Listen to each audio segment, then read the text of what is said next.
Les écrans dans la vie de nos enfants, eh bien, c'est un enjeu, je vous le disais, de santé publique de plus en plus urgent. Quels sont les impacts de cette exposition? Alors, les adultes en charge des tout-petits et des jeunes enfants se retrouvent de plus en plus confrontés à des questions et des situations inédites liées à l'utilisation croissante des écrans dans les différents lieux de vie des enfants. Alors, pour en discuter, nous accueillons sur notre plateau Caroline Leterme. Bonjour. Bonjour. Vous travaillez au Centre d'expertise et de ressources pour l'enfance. Alors, les écrans, les enfants, on en parle depuis longtemps, mais maintenant, il y a vraiment urgence? Alors oui, nous sommes de plus en plus interpellés par ce que nous entendons du terrain. On travaille beaucoup en formation pour adultes avec des professionnels et la petite enfance. On travaille aussi en lien avec les parents. Et on se rend compte que ces écrans qui ont envahi nos quotidiens, nos vies, impactent de plus en plus tout l'environnement des jeunes enfants. Donc on s'intéresse plus particulièrement dans nos recherches actuellement sur la tranche d'âge 0-6 ans. Et il faut savoir qu'à cet âge-là, les enfants, le développement des enfants est réellement impacté en cas de surexposition aux écrans. Oui, on aura l'occasion de revenir vraiment sur les impacts. Mais d'abord, pour bien comprendre, donc ces portables, ces écrans, ils sont partout, même dans les poussettes, vous me disiez, hein, voilà. Pour arriver à la crèche. Vous avez quelques exemples concrets à nous donner? Oui, voilà. Donc, effectivement, il faut bien se souvenir que si aujourd'hui, nous sommes 99% d'adultes à avoir un smartphone tout le temps avec nous, ça ne fait jamais qu'une bonne douzaine d'années que ces outils se sont répandus. Et donc, avant, les enfants grandissaient sans. Maintenant, le Covid est aussi passé par là. Donc, ces portables sont tout le temps là. Et donc, on est interpellé, effectivement, des puéricultrices qui nous racontent, dès le matin, les enfants arrivent en poussette avec un écran dans les mains. Ils ont 1 an. On me raconte aussi que ces fameuses poussettes, maintenant, sont fabriquées avec des porte-tablettes intégrés dans les poussettes. Donc, c'est-à-dire que le moment de promenade, de trajet qui est par excellence le moment où l'enfant est en contact avec la vie réelle autour de lui, que ce soit la nature, les personnes, le trafic, tout ce qui se passe autour de lui, qui est propice à des tas d'apprentissages et découvertes pour lui, eh ben non, l'enfant va être de plus en plus rivé sur un écran et cette interface qui le coupe de toute la vie et de tous les apprentissages qu'il a besoin de faire à cet âge-là. Oui, finalement, il n'y a plus de moments de rien où on ne fait plus rien. Les moments de rien, et donc nous on en revient toujours à de quoi a besoin un enfant pour grandir et pour ses fameux apprentissages. Il a besoin de jouer. Il a besoin d'interaction avec les adultes et avec d'autres enfants et effectivement ce rien où tout ça peut se passer. Et donc les écrans sont énormément hypnotisants. Dès qu'il y a un écran allumé quelque part, on a, même nous adultes, on a envie de le regarder. Pour un enfant, ça l'impacte encore plus. Il est encore plus attiré par ça, encore plus hypnotisé et donc ça va le couper de tout le reste qui est pourtant essentiel pour lui. Justement, vous le disiez un peu en début d'interview, quelle est la conséquence, quels sont les impacts sur ces enfants? Alors, il faut savoir que les enfants qui sont surexposés de manière précoce... Ça veut dire quoi, surexposés d'abord, peut-être? Alors, surexposés, oui. Donc, c'est là qu'on va peut-être entrer dans une certaine finesse, mais il faut savoir que maintenant, les études scientifiques sont quand même sur la table pour dire qu'avant 3 ans, les écrans sont nocifs pour un enfant. Donc ça, il faut le savoir. Alors, évidemment, il y a aussi de fortes inégalités en fonction du contexte et du milieu socio-économique. Un enfant qui va peut-être regarder avant 3 ans une demi-heure d'écran, même tous les jours, mais qui sera stimulé par ces fameuses interactions, qui ira beaucoup dehors, qui va en crèche, dans un milieu où il peut jouer avec d'autres, sera évidemment moins fortement impacté dans son développement qu'un enfant qui est beaucoup plus livré à lui-même, qui bénéficie de moins d'interactions, de moins de stimulation. Donc ça, il faut savoir. Et donc, les impacts sur le développement, ce qu'on remarque, c'est des gros retards, par exemple, au niveau langagier. C'est un apprentissage évidemment énorme pour les tout-petits, le langage. Il y a des impacts au niveau de l'attachement, donc la manière dont l'enfant va pouvoir s'attacher à l'adulte. Ça nous renvoie aussi à nos comportements en tant qu'adultes. De plus en plus d'adultes sont rivés sur leur smartphone ou tout le temps en lien avec leur smartphone, ce qui coupe en fait la communication avec le bébé et la présence qu'on peut avoir pour lui. L'enfant le remarque et ça peut susciter chez lui de la détresse et donc un retrait, que ce soit quand il est en train de manger, il va se retirer parce qu'il n'est pas suffisamment stimulé et un retrait affectif.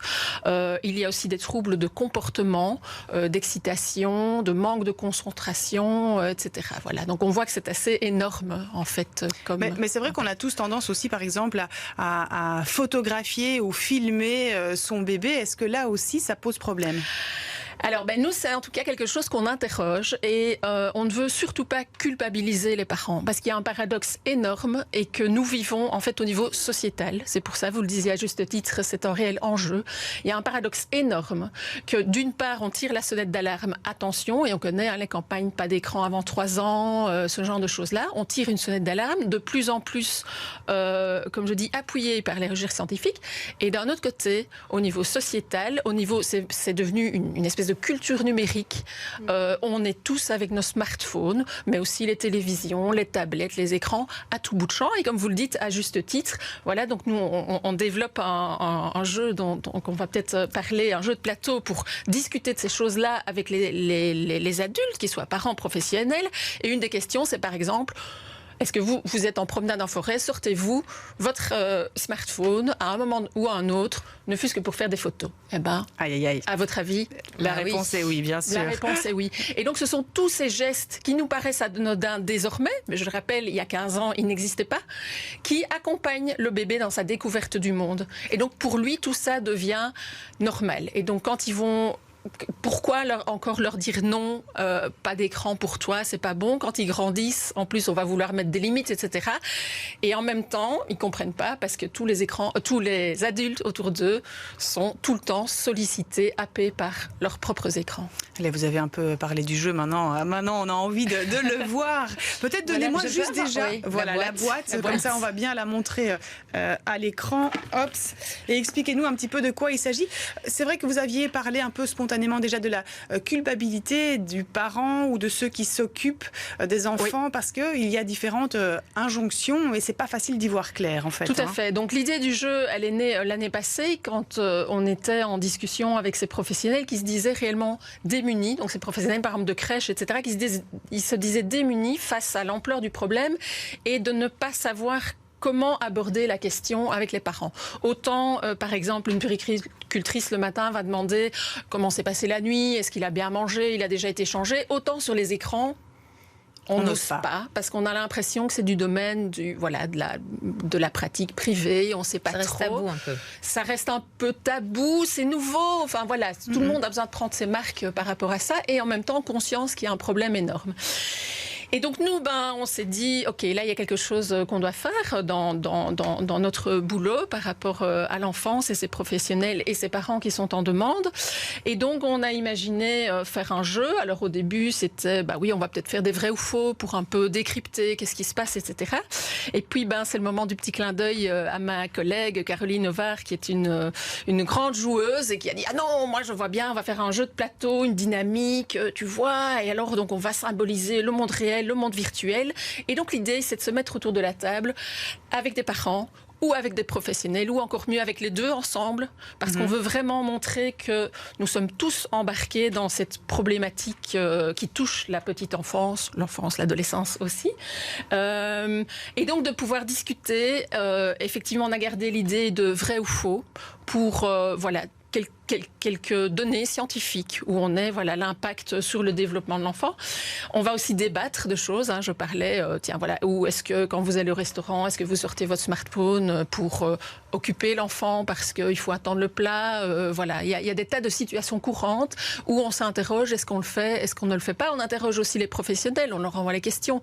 Une grande question aussi, c'est, on est maintenant quasi tous sur les réseaux sociaux. De plus en plus de crèches fonctionnent avec des groupes WhatsApp pour donner des nouvelles aux parents, voire certaines crèches ont déjà basculé dans les crèches connectées, c'est-à-dire que les parents vont recevoir des notifications au cours de la journée parce que les professionnels encodent et disent OK, donc c'est un peu comme leur carnet de bord, il a mangé autant, il a laissé autant, il a dormi 1h30, etc.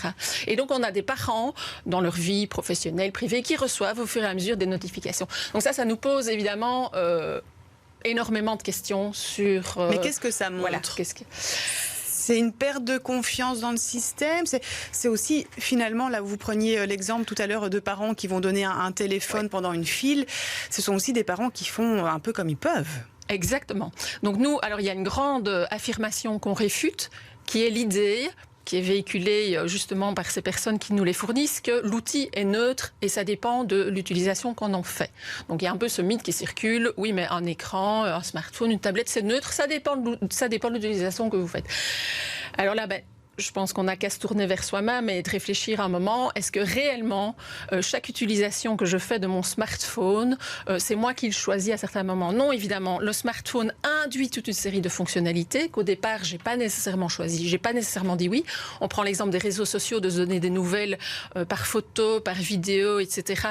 Ça s'est évidemment très fortement généralisé aussi avec le Covid, les confinements, les moments où on a eu besoin d'être rassuré, on ne pouvait peut-être plus pénétrer dans les crèches, ce genre de choses. Il y a aussi tout ce flou entre le professionnel et le privé maintenant. Ces appareils nous accompagnent partout, tout le temps, à tout moment de la journée.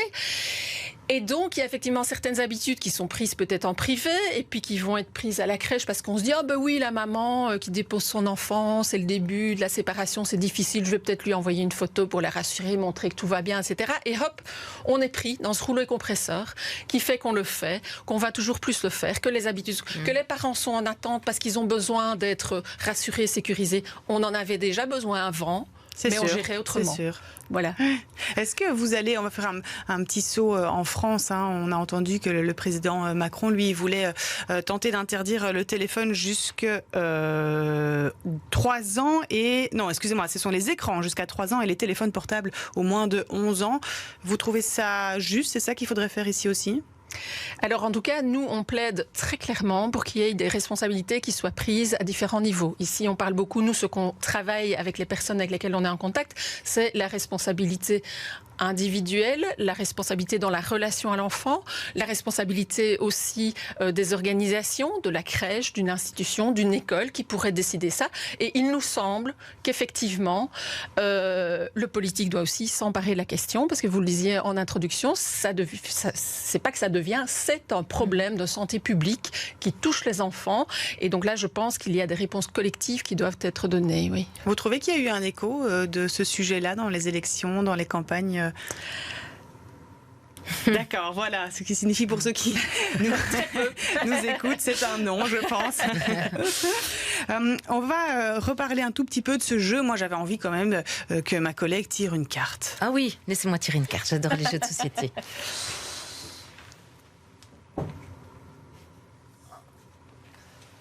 Alors, est-ce que j'ai pris mes lunettes? Oui. Donc c'est le vrai ou faux, c'est ça? Donc oui. L'OMS recommande que les enfants... Aïe, aïe, aïe, mince, Fanny. De 1 à 5 ans et chaque jour 1h30 d'activité physique variée au cours desquelles ils bougent et se dépensent physiquement, vrai ou faux. Donc de 1 à 5 ans, chaque jour 1h30. Ça me paraît beaucoup, mais ce serait probable. Donc vous dites vrai? Oui. Eh ben, retournez, on va découvrir la réponse. Faux? Faux. 3 heures voilà, par jour. Ah oui, alors l'Organisation mondiale de la santé, l'OMS, donc, recommande que les enfants de 1 à 5 ans fassent minimum 3 heures d'activité physique de type et d'intensité variée tous les jours. Oui, mais après, activité physique, ça veut dire quoi? Voilà, c'est varié. Alors, c'est intéressant parce que effectivement, c'est une question peut-être un peu piège. Beaucoup de personnes se trompent parce que, et comme vous, on a l'impression, ah oui, 1h30, c'est beaucoup. Oui, moi je pense activité physique, je pense courir ou... Eh ben, ça fait partie. Mais donc, vous voyez aussi, donc ça c'est peut-être aussi typique de notre époque, on en est arrivé au fait qu'on trouve que pour un enfant qui a 2 ans, 3 ans, 1h30 d'activité physique, c'est beaucoup. Or, en fait, il a besoin de bouger beaucoup, tout le temps, alors de manière oui, mais c'est ça. En fait, moi, je pense physique, je pense vraiment à un sport oui, physique. Du sport intense, pas nécessairement. Oui. Et ça, c'est très interpellant. Quand on a joué une fois avec des enseignants, une enseignante maternelle qui est aussi tombée dedans, puis s'est dit... mince, 3 heures, c'est vrai. Et donc notre responsabilité aussi, parce qu'on sait qu'il y a des enfants, quand ils rentrent à la maison, qui ne bougeront plus du fauteuil, peut-être de devant l'écran. Et donc là, de nouveau, ça interroge la responsabilité collective. Oui. Par exemple, au niveau d'enseignants, dire, eh ben oui, moi c'est vrai, il y a les récrés, d'accord, il y a peut-être 1 ou 2 heures de psychomote sur la semaine, mais finalement, comment est-ce que je gère ma classe? Le lien avec l'école du dehors, par exemple, des activités. Et donc avant 6 ans, c'est vraiment primordial que les enfants aillent dehors, bougent, soit dans des dispositions, des espaces où ils peuvent bouger un maximum. Ouais, c'est pour ça qu'au-delà du jeu, vous faites aussi pas mal de formations. Il y en a une prochaine à Bruxelles. Voilà, donc nous, ce jeu, à la fois, on peut l'utiliser en animation avec des groupes de parents. Je l'ai encore fait ce matin, c'était très chouette. Donc c'est vraiment discuter avec les parents sans stigmatiser certains comportements, mais montrer qu'on est tous embarqués dans le même bateau. Et donc peut-être qu'il y a des petites lignes qui bougent comme ça, où on réfléchit ensemble et on se dit, bon, tiens, ça c'est vrai. Et en même temps, on met en place des formations avec l'outil et au-delà, à destination des professionnels, avec un double objectif. Le premier, c'est évidemment de les sensibiliser, eux et elles-mêmes, à cette importance de veiller au bon développement de l'enfant et donc à garder les écrans à leur juste place dans leur pratique. Ça interroge beaucoup leur pratique, leur posture de professionnel. Et en même temps, l'autre objectif, c'est qu'à la fin d'une journée de formation, ils et elles seront aussi capables d'animer ce jeu pour en discuter, par exemple, si c'est en crèche, avec les parents de la crèche, à l'école, avec les parents de l'école, où on pense aussi à des animateurs, animatrices qui travaillent avec des groupes de parents, etc. Et donc être, en quelque sorte, des multiplicateurs de ce jeu et de cette thématique auprès de leur public. Eh bien, merci beaucoup. Je remonte une dernière fois. Digidéfi 06, on peut le trouver un peu partout ? Pas du tout. Alors c'est chez nous, au Serré ASBL. Et donc, on peut trouver ça via les écrans, voilà. Internet, on peut retrouver nos coordonnées et se le procurer chez nous. Caroline Leterme, je rappelle que donc vous travaillez au Centre d'expertise et de ressources pour l'enfance. Merci de toutes ces informations sur le plateau du Midi 30. Avec